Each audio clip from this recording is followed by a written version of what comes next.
മായാ വാസുദേവിന്റെ കവിതാ സമാഹാരത്തിന്റെ cover page പ്രകാശനം ചെയ്തു. കായംകുളം കൃഷ്ണപുരത്താണ് പരിപാടി സംഘടിപ്പിച്ചത്.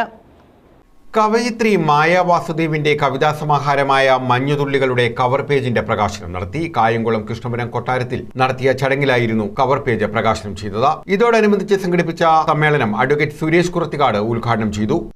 6 കവിതകൾ വളരെ ചുരുങ്ങിയ കാലയളവ് കൊണ്ടാണ് 6ാമത്തെ കവിതാ സമാഹാരത്തിലേക്ക് നമ്മുടെ പ്രിയപ്പെട്ട മായ എത്തിയത്. മായയുടെ കവിതയിൽ സ്പർശിക്കാത്ത ഒരു വിഷയവുമില്ല എന്ന് നമുക്കറിയാം. പ്രണയമാകാം, വിരഹമാകാം, അല്ലെ, മാതൃ ദുഃഖമാകാം. ദിലീപൻ അധ്യക്ഷത വഹിച്ചു. ദൂരദർശൻ മുൻ news reader CJ Wahida, social forum chairman advocate Haris എന്നിവർ ചേർന്നാണ് കവർ പേജ് പ്രകാശനം ചെയ്തത്.